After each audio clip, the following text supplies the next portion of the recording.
In this video, we will demonstrate how to download and install Node.js on Windows 11. To begin, head over to nodejs.org/en/download.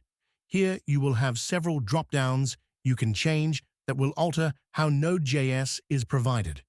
For this video, let's leave the defaults and download the Windows Installer.msi file.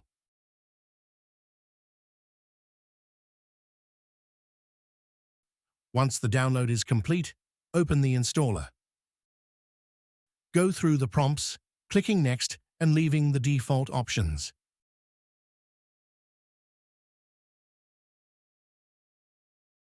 You can adjust the things that are being installed as needed.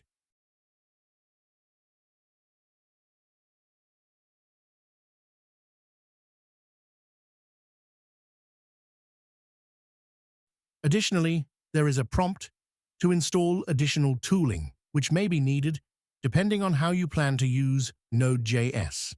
For this example, we will skip that and leave the box unchecked.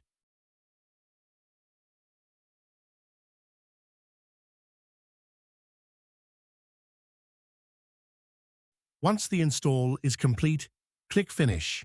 To verify the install and confirm the version on your machine, you can open a new command window and type in node-v. You should now see the version number you just installed. Thanks for watching.